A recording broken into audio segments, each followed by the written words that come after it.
English, Councillor Nixon, all those in favor, motion is carried. And I need a motion to adopt the minutes of the regular council meeting of November 22nd. Councillor English and Councillor Orlando, all those in favor, motion is carried. Somebody's opposed back. We're used to a little bit of crying once in a while from the gallery. That's okay. We actually like it. Is there any business arising from the minutes of the regular council meeting of November 22nd? Mr. Pendergast, your delegation today, Revelstoke Arts Council. It's a single delegation. Single. I never remember which way I pressed it. Yes, you're right. Yeah. It's a very short presentation, you might be pleased to hear. I did think, actually, while I was sitting there, whether we wanted to rezone the gazebo and use it.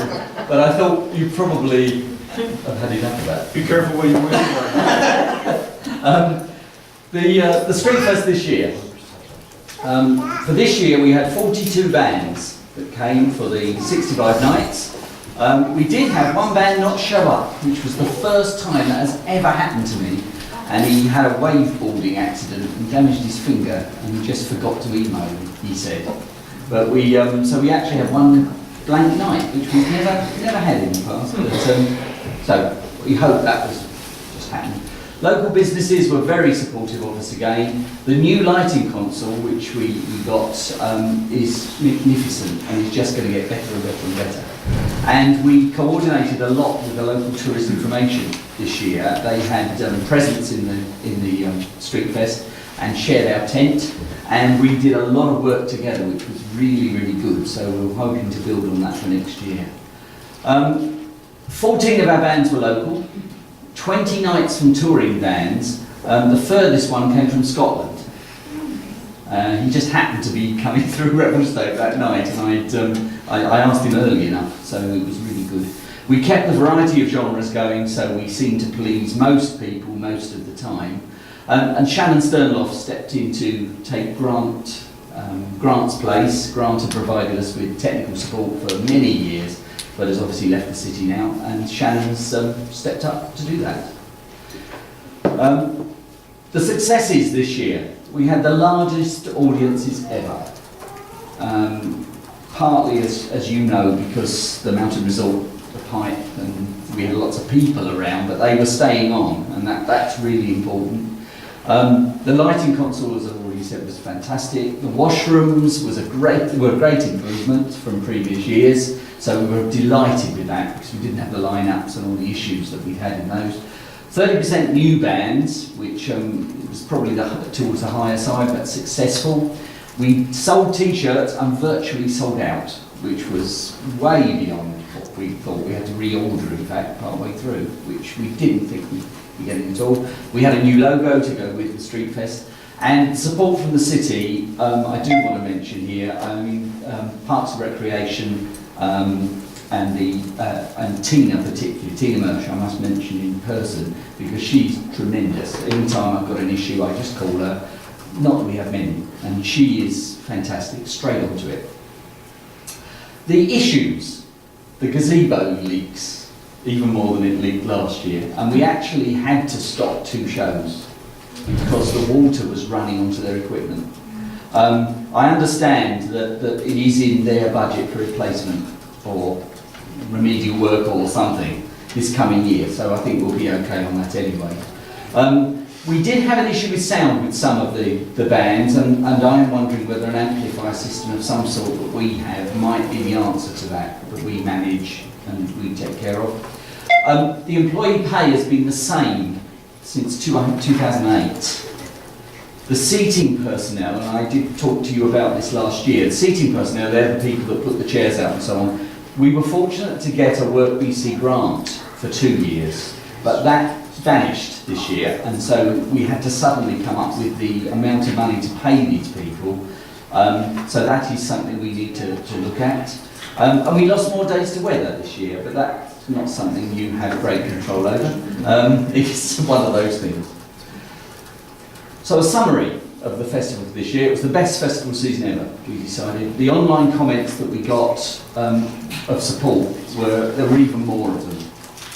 TripAdvisor, right the way across Facebook, all of them. The excellent work, the tourist information guides that they sent to us. I've talked about T-shirts already, the chairs in the washroom, and the visibility that the lighting council gave and the variety of different lighting just made it a really good event. It felt even more like a proper event with that, so that was really good. So for 2017, if we are able, we would like to see an increase in funding to cover the costs of the seating personnel and the coordination. So to raise the pay very slightly of the people that do the legwork, because they really do work very hard on that. 5,000 will cover that completely. Consideration for a sound system that could be used specifically for Street Fest, that 2.5 would cover that too. And they're the only amounts that we see are needed. The gazebo roof I've mentioned, and I understand it's included. And whether we can get together with tourist information to make sure that we actually have a joint questionnaire and we work more jointly. We discovered their input too late to really do joint work, and I think we can do a lot better on that. So that was 17. Finally, it's my last Street Fest. I'll work on the initial lineup and from January until March, and on 31st of March I'll retire. Again, I retired once. And I would really like to thank everyone who has helped me in the 8 to 9 years that I've been doing this job. Coordinators, seating personnel, photographers, local businesses. Above all, I'd like to thank the City of Revelstoke staff, particularly Parks and Rec and Public Works. Lastly, I'd like to thank City Council, you people who have always been so supportive of the festival and the Arts Council in general. And as he's here, there's one other person I want to mention, that's Alan Mason, who has been massively supportive to me, to the Arts Council and the Street Fest as well. So I know Alan will join me in retirement, we'll sail off into that sunset. We're on different boats, Gary. Yeah, different boats, yeah. I just said that. But I'd like to thank everyone, because I think Street Fest will continue into the future and will be a fantastic advertisement for this city. And I look forward to being there as a customer, I suppose, in future. So thank you very much. Thanks, Gary. Yeah. Anybody got any comments or questions for Gary? Did the gazebo suffer from fireworks? Yes, it was taped. The firework holes were taped, and obviously I think water has just gone under that tape, and they re-tape each year, but the holes seem to be getting larger. And certainly it was a cascade that came down with all the electrical equipment. We really don't want to be involved in that. No, exactly. But I can tell you is that the Street Fest is one of those things that people talk about far and wide and glowingly, and they can't believe that a community this size can provide that level of entertainment every night in the summertime. And I think it's really one of the fundamental keys to our success, and it just adds another element to the reason why people want to come here and stay here and visit and enjoy the community. So thank you for all the years of work that you've done, and I know that there's a strong legacy that'll see that continuing for a long time. Councillor Nixon. Just thank you for all your enthusiasm and your positive attitude. You're such a good ambassador for Revelstoke. Thank you. And I just wanted to ask you, is there one favorite performance that you remember from down there that stands out? There is one, I think, and then it sort of stands out, and I'm trying to remember what they're called. I can't. It's a 3-person band, and they come up from Penticton, I think. It's a husband and partner and their son. And their son was 14 or 15, and they came up, they did Uncorked, that's what they called, Uncorked. They came up to do, and they do a lot of covers and some of their own work. And they asked me what one of my favourite songs, and they showed me a list of songs. I said, well, Hotel California, I really like that song. I like the guitar solo particularly, thinking, well, there's no one here who'll do that. So oh yeah, we'll do that. And they started it, and I thought, he's going to murder them. You know, I like to play really well, and so this 15-year-old lad got the guitar and was playing away quite happily, and then it came to the guitar solo part, and I sort of sank down in the chair a bit, and he started, and if you closed your eyes, you couldn't tell the difference. He was just awesome, just incredible. And that they play it every time they come now. And I mean, he's much older now and plays even better. But yeah, that's the one that sort of sticks with me for that reason. Sean Ashby plays Blackbird as well, which is another favourite of mine. He asked me. Sean Ashby was Sarah McLachlan's guitarist, and he plays that and sings that. That's another favourite. But I've got a lot, in fact. But they're two that do stand out. Nice. Any other comments from council? Okay. Once again, thanks very much, Gary. Thank We you. will forward on these requests to budget discussions, and we'll see what sticks. Okay, that's great. And thank you all very much. Thank you. Thank you. Thank you. Next item is a recommendation from Committee of the Whole on the Rural Fire Protection Agreement. Yeah, I can bring that forward, Your Worship.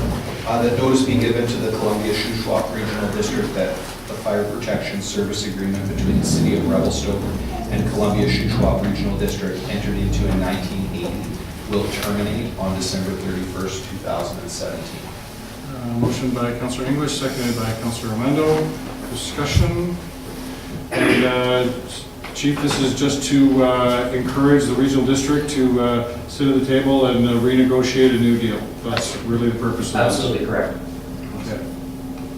Any comments or questions on the motion? All those in favor? Motion's carried. Old business. Admin. Your worship, I'll bring forward that fees and charges amendment by law 2156 be adopted. Motion by Councillor Nixon, second by Councillor Sauls. Discussion. All in favor? Motion's carried. Councillor Lando. Your worship, I'll bring item 9B forward. I move that the bylaw to repeal Big Eddy Water Improvement District bylaws 2157 be adopted. Motion by Councillor Lando, seconded by Councillor English. Discussion on the motion. And this is just to pave the way to for the takeover and eventually upgrading of the beginning. All those in favor? Motion's carried. Schedule of council meetings, Councillor Lando. Your worship, item 10A, I move that the schedule of regular council, committee, and commission meetings dates for 2017 be approved and a notice be provided to the public. Motion by Councillor Orlando, seconded by Councillor Sauls, and this is just a housekeeping thing that we have to do to set all the meetings for next year. All those in favor? Motion's carried. Councillor Brothers? I'll bring forward 10B, that Councillor Souls and Councillor Nixon be appointed as the city's representatives to work with the Splashin Band to develop a long-term cooperative and collaborative relationship for mutual benefit of the parties. Motion by Councillor Brothers, seconded by Councillor English. Discussion on the motion? Your worship, this is just the beginning of a working relationship with the band, and looking forward to the work with the spouses. Good. Any other comments? All those in favor? Motion is carried. Councillor Duke. I'll declare a conflict for the next 5 items.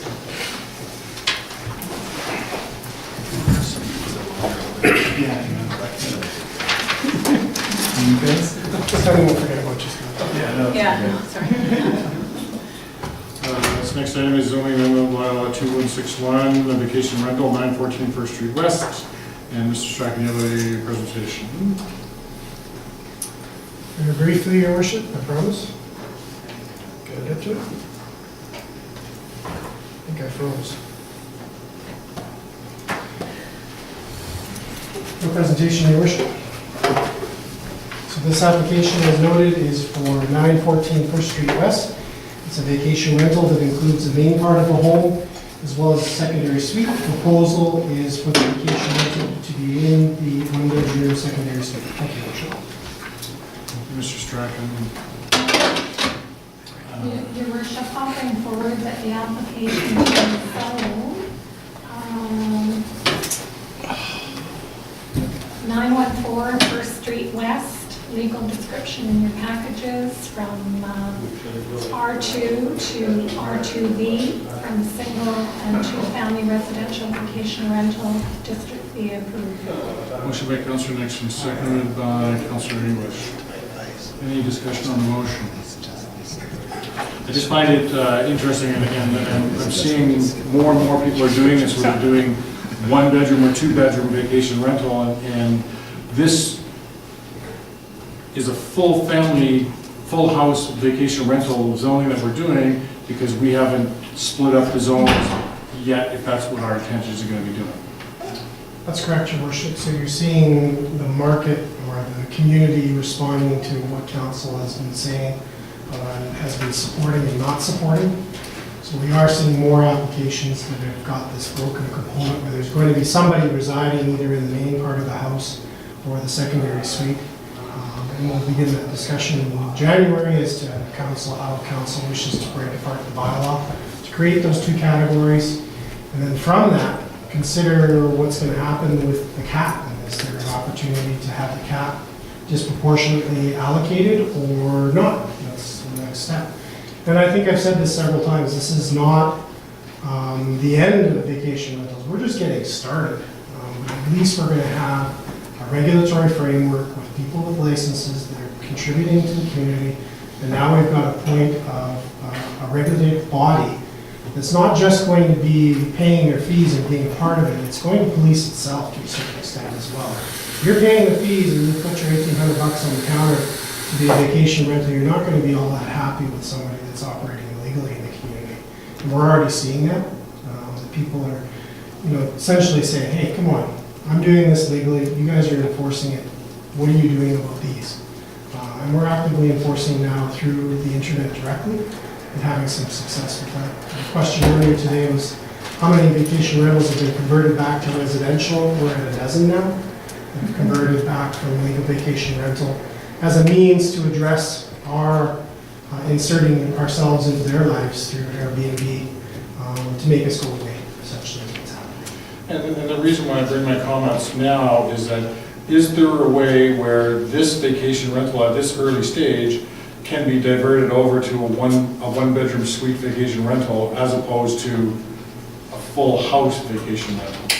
Your Worship, so councils, what we recommend to councils to finish this process to reach the cap so that we've got a full body of regulated vacation rentals that we would break apart if council approves to do so into the two categories en masse. So we're not dealing with one property at a time and having multiple public hearings. It will be one public hearing for all of them. So the whole group will be together. So all the ones with secondary suites will be rezoned into the category in one lump, and all of the ones that are full house vacation rentals will be rezoned into one category in one lump. So it would save us repeating 58 public hearings. So the intent is that if this goes ahead and it's approved, that it would automatically go into that one lump of one bedroom. So what I'm getting at is that when they do the vacation rental, say, hey, I got the whole house vacation rental, I'm going to stop right here, I'm not doing anything else. Is there an onus on the applicant to go through, or is it an automatic that it's going to go through and become a one bedroom? Your Worship, we intend to move them into the category that they've applied under. They could have asked council to change their category, but at this point in time, what we're looking at is putting them in. So this one would automatically be put into that category. No, sorry, Your Worship, it would be the category that includes a secondary suite in the building where one portion is residential. Not just the one bedroom, but some of them have two bedrooms, Your Worship. Yeah. So what you're saying is that it's more of the owner's on site. Somebody is residing on the property while the vacation rental is taking Which is perfect. Yes. Okay. Perfect. That's To answer my question. Okay. We have a motion on the floor. Is there any more discussion on the motion? All those in favor? Motion's carried. Your Worship, I'll bring forward that zoning amendment bylaw number 2161 be read a first and second time, and staff be directed to schedule a public hearing. Motion by Councillor Nixon, seconded by Councillor English. Discussion on the motion. All those in favor? Motion's carried.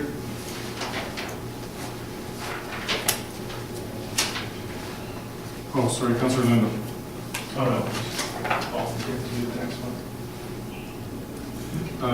You have a presentation on the next, Again, very briefly, Your Worship, for the agenda, this is 1060 McCarty Crescent. Although the air photo shows it vacant, there's a newly constructed house where those trees used to be. Thank you, Your Worship. and anybody prepared to put a motion on the floor? Councillor Lindo. 10E, I move that the application to rezone a portion of Lot 1, Section 26, Township. Wait a second. T, wrong one ahead. It's on the top of page 2. 10D, I move that the application to rezone Lot 12, Section 22, Township 23, Range 2, west of the 6th Meridian, Kootenai District Plan NEP 22528, 1060 McCarty Crescent from R1 Single Family Residential District to R1B Single Family Residential Vacation Rental District be approved. Motion by Councillor Lindo, second by Councillor English. And all my comments are, and your answer is the same as the previous one? That's correct, Your Worship. Okay, I'm gonna have to go through that. Just, yeah, ditto. Any discussion on this motion? All those in favor? Motion's carried. And part 2, I move that, excuse me, that zoning amendment bylaw number 2162 be read a first and second time, and that staff be directed to schedule a public hearing. Motion by Councillor Lindo, seconded by Councillor English. Discussion on the motion. All those in favor? Motion's carried. And we're moving into item E, and this is 306 Downey Street, zoning amendment bylaw 2163, vacation rental. And Mr. Strachan, presentation. Very briefly, Your Worship. So this property has an application for subdivision, which is currently at PLA stage, preliminary layout approval. They're hoping to finalize the subdivision to create a new lot. The vacation rental is proposed to be on that new lot. So the zoning would only apply to that portion of property that's been applied for. Question being, can you have two zones on one parcel? Because it is currently one parcel, and the answer is correct. You can have two zones. A property does not have to carry only one zoning district. You have multiple zonings on one parcel. So although the subdivision is not complete, the bylaw is fine to go forward. However, when the boundary, this line is essentially legally created by a surveyor, the zoning boundary will be snapped to that line. Thank you, Your Worship.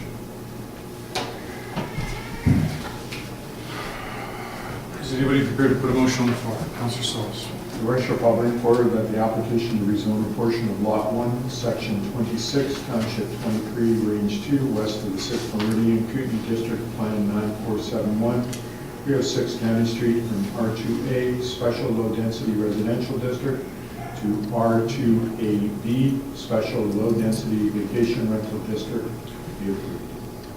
Motion by Councillor Solis, seconded by Councillor English. Comments, questions? I have several too. Councillor Nixon. This one's a little bit different presentation, and it'll be interesting to see how it's received at the public hearing. So what side, so this is not a lot, you're just taking a lot and subzoning a part of the lot. Is that, sorry? Are we creating a whole new lot? Your Worship, so they have a PLA, they're in the final steps of completing their subdivision to create this lot. And this application is to rezone this lot, this vacant, newly to be created lot, into a vacation rental property. And what is the There's no size? lot. What is the size of that property? I see it's 60 feet wide. Off the top of my head, so Your Worship. Well, it says right there 60 feet wide. Yeah, I don't know what the length dimension, Your Worship. I'm sorry, I don't have that information. Fairly deep lot. Pretty deep. I don't have a dimension here.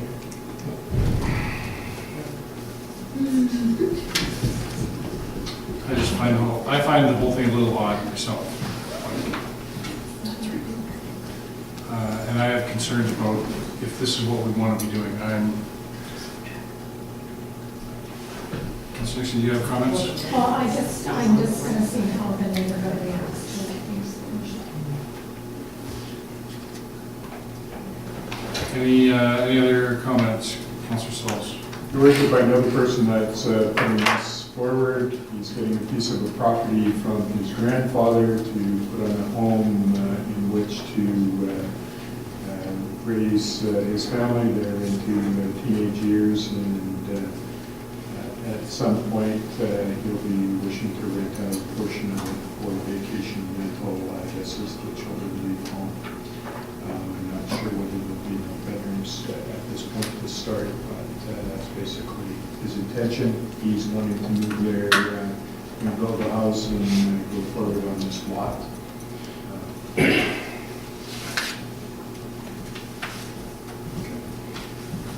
Any other comments?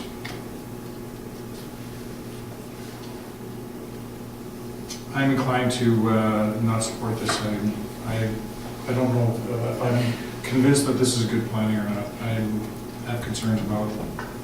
So, council can, whatever they wish. Any other discussion? All those in favor? I vote against, the motion's carried.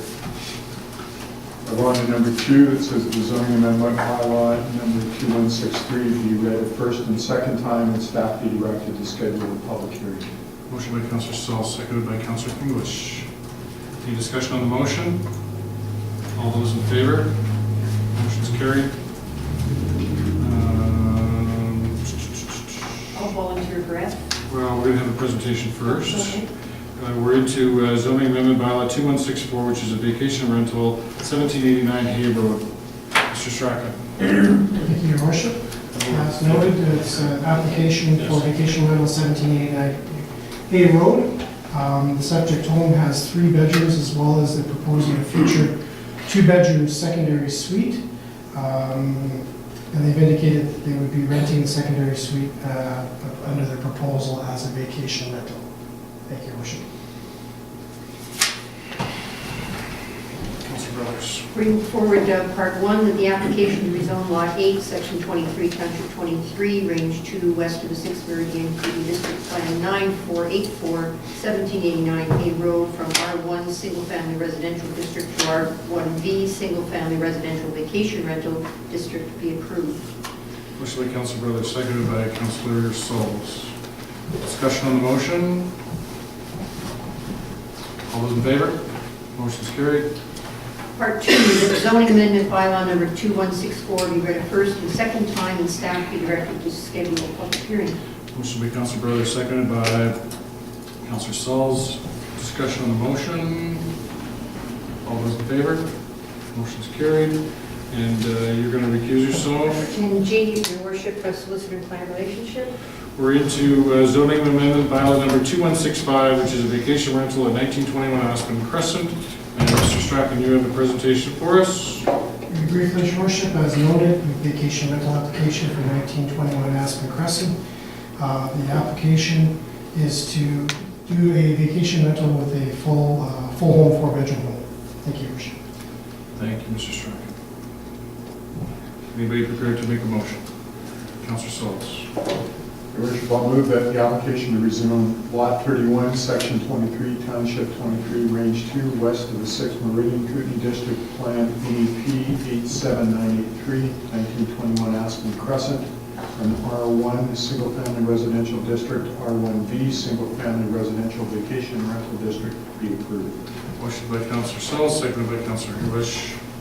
Discussion on the motion, Councillor Nixon. Your Worship, this is the 3rd home within half a block in that neighborhood, so it'll be interesting to see how that public hearing goes. Okay. Any other comments on the motion? All those in favor? Motion's carried. Carry on with part 2, that zoning bylaw number 2165 be read a first and second time, and staff be directed to schedule a public hearing. Motion by Councillor Sauls, seconded by Councillor English. Discussion on the motion. All in favor? Motion's carried. And we're to the Heritage Alteration Permit application. Oh, yeah. And Scott can come in too. You're one big happy family.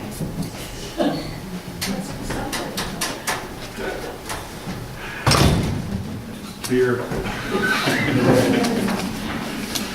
We're at item 10H, which is a heritage alteration permit application amendment for 105, 107 6th Street West. And Mr. Strachan, you have a presentation for us. Thank you, Your Worship. As noted, this is a heritage alteration permit amendment. So council previously approved a heritage alteration permit. The property owner now wishes to relocate the accessory building from its previous location of approval to a new location on an adjacent property that they've since purchased. So you'll notice that I'm presenting for Chris today as he's away. We want them to do a covenant to ensure that these two properties are bound together and aren't sold independent of each other now, because you can't have an accessory building without a primary building. This is essentially what we're asking. Thank you, Your Worship. I can move this forward. I'll move that the requested amendment to Heritage Alteration Permit number HAP 2016-03 be approved subject to the following condition. The applicant must provide an acceptable Section 219 covenant register on title to which the city would be party to in order to enable the two properties, 105 and 107 6th Street West, to function as a single property and include the restriction which will prevent the sale of either property without the other. Motion by Councillor Duke, seconded by Councillor English. The question that I have is that why are we just amalgamating the properties? Isn't that easier? Your Worship, it is and it isn't. This is, these are separate. There's two reasons, Your Worship. One is it would require a form of subdivision to consolidate these two parcels, as I understand they're from different plan numbers. The second component of it is we begin to lose the fabric of our downtown if we consolidate all of these properties. And there is a bit of a history in the community of doing just that. And what you begin to do is you lose that small parcel fabric that's going to be necessary in the future for soft densification of the community. So we're going to need this community to be able to have more homes per property. And I'm not talking necessarily 3 years, 5 years in the future. This is talking, 15, 20, 30 years out. If you lose that parcel fabric, you can't get it back, or it's very difficult to get it back. So you want to maintain that parcel fabric wherever it makes sense to do so. And keeping this lot would allow for that parcel fabric to possibly be utilized in the future. Although we don't want it to be utilized now, which is why we're recommending council tie these two properties together now. Someday when the house has finished its life and this building has finished its life, there may be other opportunities, and we don't want to limit the council in the future for looking at those opportunities by just removing the boundary lines unless it's absolutely necessary. And we've seen some properties in town where they've taken advantage of that fabric, that original 25 by 100 fabric, to build smaller homes, and we're likely going to see more of that in the future. Comments, questions? All those in favor? Motion's carried.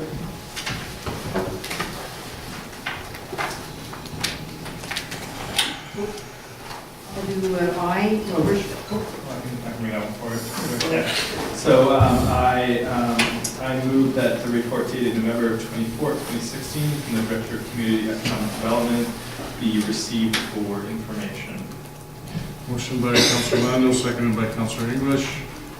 Discussion on the motion, Councillor Lando. Yeah, just by way of background, this comes in the form of, as of those of you who've been through the report, see a recommendation from the Social Development Committee.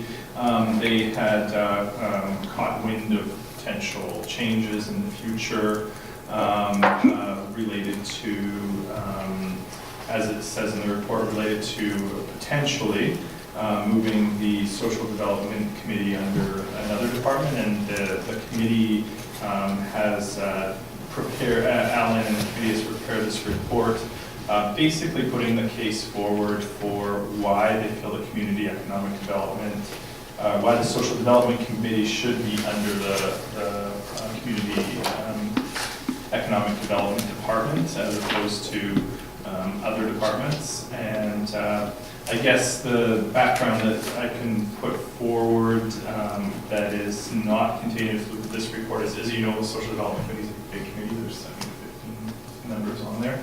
And I think the vote was unanimous as far as I can recall towards this, and several members of the committee felt quite strongly about this. Okay. Any other comments or questions? Councillor Brothers? Just a question for Mr. Chabot. Is this a decision that you would make, or does this come back to council, or how does it work? Yeah, Your Worship, council might recall in the spring that they looked at a number of options with respect to committee structure and reporting relationships. This was one option that was considered, and council directed that no change be taken. The council approved change. Some of the reporting relationships were altered. Youth Committee went to Parks and Rec, the Healthcare Advisory went to again, the Environment Committee went to Engineering. Council made no decision respecting the reporting relationship. That is something that ultimately I'd probably make a recommendation to council on if at some time in the future I thought there needed to be a change. I had thought that the full extent of the changes to committee structure and reporting relationships was communicated out quite well to all the committee chairs, to councils, to all the staff liaisons in August. Advice was repeated to them quite recently again. So why this comes at this time, I guess it's a bit preemptive on the part of the committee because they feel strongly about this. And I think there's pros and cons to where you place the various committees depending upon council's priorities and what types of input the council's looking for. So no change expected at any time in the future. Motion's on the floor to receive this as information. Is there any more comments? Those in favor? Motion is carried. Fire. Happy to bring that forward, Your Worship, thank you. That the Revelstoke Mountain Resort is authorized to set off professional grade fireworks on December 24th and December 31st, 2016, and February 11th and February 18th, 2017 at 2950 Camosi Road, following any terms and conditions relating to life safety as determined by the fire chief, and that Revelstoke Mountain Resort follow all requirements of the Federal Explosive Regulations 2013 Part 18 display fireworks. The dates that you're reading out are different than what I have. That's why I was a little confused there. Got 2 days in December and 2 days in February. Okay. Oh, I see. Yeah, okay. I understand now. It's just the way that I don't see anybody writes dates like that. That's what confused me. One of the dates is actually January 1st, 2017 at 12 a.m. So we'll get it worked out. We have a motion on the floor and a seconder is required. Councillor Sauls. Discussion on the motion. Yay, another fireworks show. All those in favor? Motion's carried. Thank you. Sorry, Cindy, I just didn't read it. That was difficult.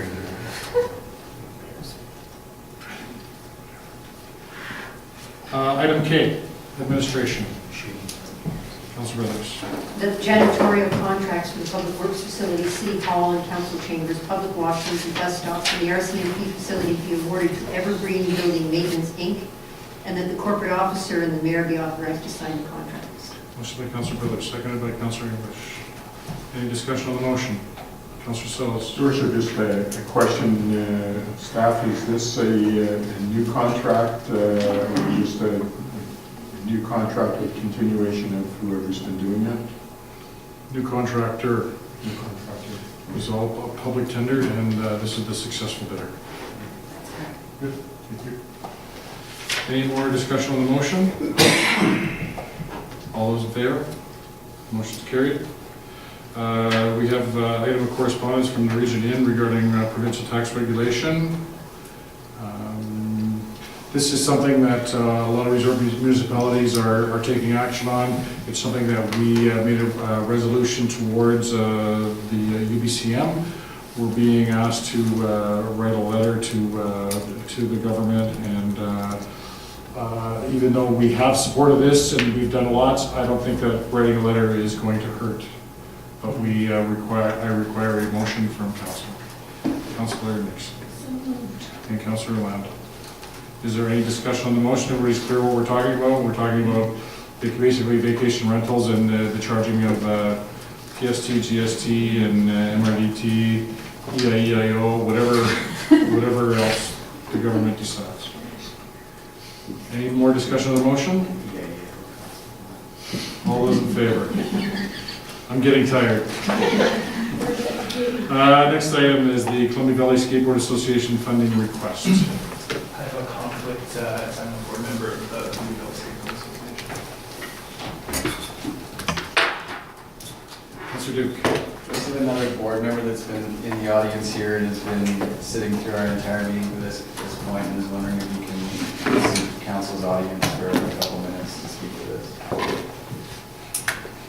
Absolutely not. You have to bring your child up with you, though. I took him home. It was too long of a wait for him. I didn't actually expect to speak today, so I didn't prepare anything, but I did want to speak. We've been together as a group, the Columbia Valley Skateboard Association, for almost 8 years now. We didn't want to be in this position at this time where we got half the funding for the park, and we need to make a pretty big ask from you guys. And, well, politically, I know it's a hard decision for you guys to make. The room isn't filled with a bunch of kids with their skateboards and their families. It's a bunch of 30-somethings pushing for this park. But it's kind of a, if you build it, they will come type of situation. These parks are very busy and very popular and very positive in other communities. I do have something that I read earlier this year from a newspaper article out of St. Albert, Alberta. Movies have trained us to believe that skaters are an unsavory bunch. Nothing could be further from the truth. A very courteous and democratic culture has developed at the skate park over the years. Everyone waits for his or her turn in the bowl or on the rail, and conflicts are minimal. Skaters and riders of all age groups can be found, with older participants keeping an eye out for safety of the younger and less experienced companions. In a world where true cooperation can seem rare at times, it's heartening to see it arising naturally at the skate park. And skaters and riders of St. Albert don't just share a common hobby, they share a common home as well.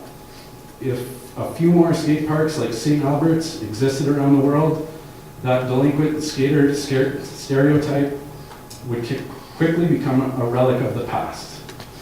And I've seen this for years and years. I grew up skateboarding, and especially in park settings, it's really positive and filled with youth.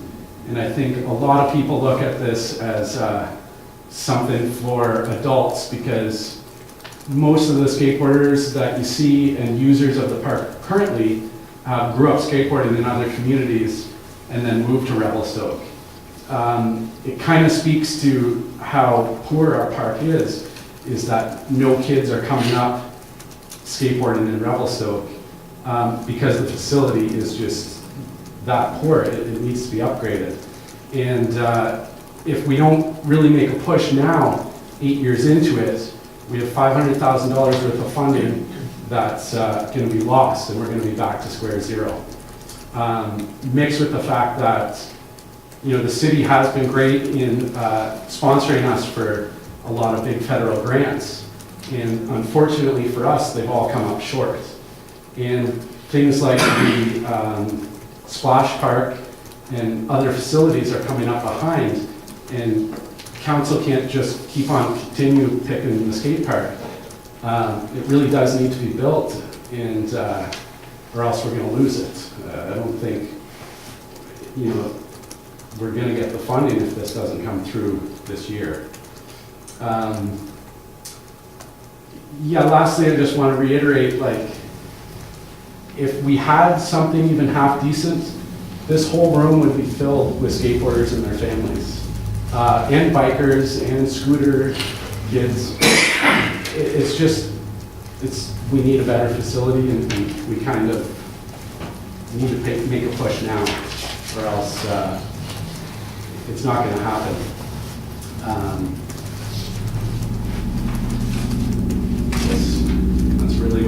say. Yeah. Okay.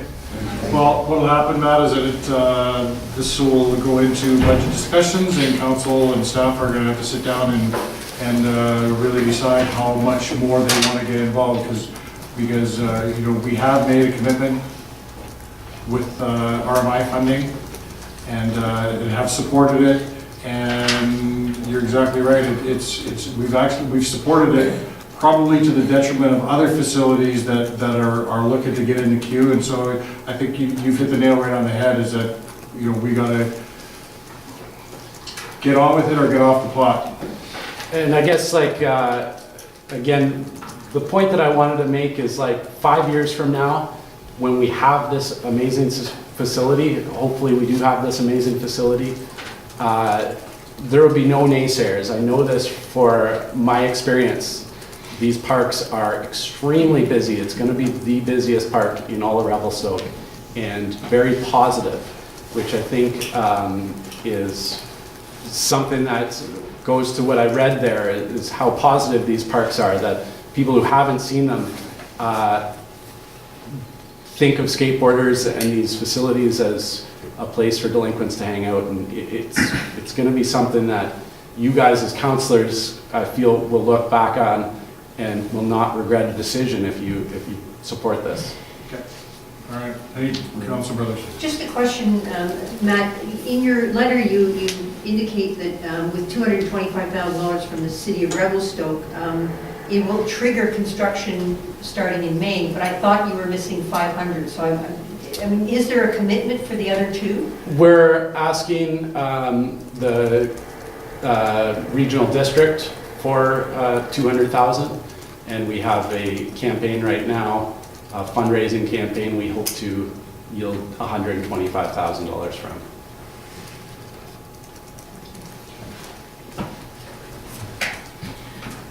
Well, I guess we could always blame the media for the way that they portray skateboarders. You know, they do the same thing to politicians. Yeah. I mean, Particularly nail the local media, yeah. Oh, wait, I was actually talking about the states. And developers. Does this automatically go to budget discussion, or do we need a motion to send it there? I'm asking staff. Your worship, you could do a motion to send it there. Councillor Nixon. I'll make that motion, your worship. Councillor Sells, second. Any discussion on the motion? We're forwarding on the request to budget discussions. Right. Your worship, I've supported the skateboarders for the last 5 years, and I see it as a Parks and Rec park that is not going to need a lot of operational costs.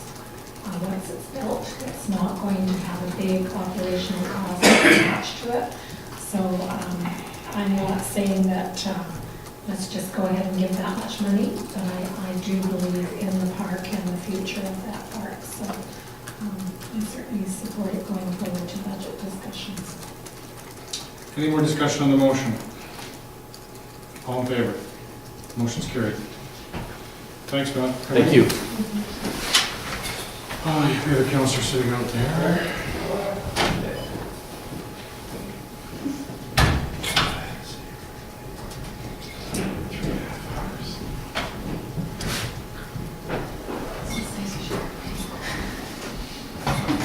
We're into communications. As item 12A, does anybody have any action they'd like to do on the enhancement committee support? It's just a letter thanking us and supporting us for the heritage exemption bylaw.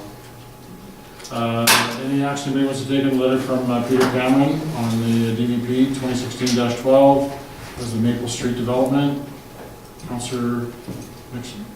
Just to have staff reply to Mr. Cameron about what you brought up, your worship, when we were discussing this, about how we could actually maybe help with some of the water issues in the design of this going forward. So that'll be an automatic. We don't need a motion for that. We've written a letter and we should respond. Any action anybody wants to take on the Harrison Hot Springs letter regarding short-term vacation rentals? The Social Development Coordinator report of November 2016. RCMP Community Policing report of October.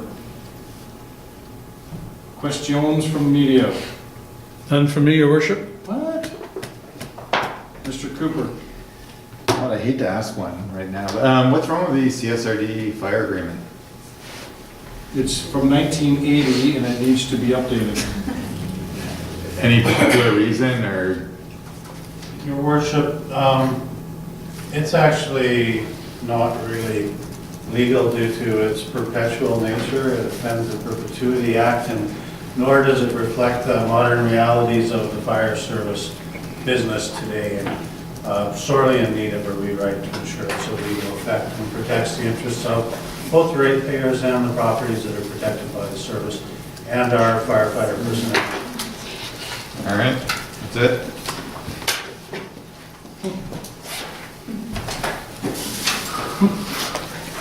We'll have a chit-chatting camera. We'll make a motion pursuant to section 90.1A, C, and K of the Community Charter, moving camera. Councilor Brother, Councilor English, all in favor, motion's carried. Thank you.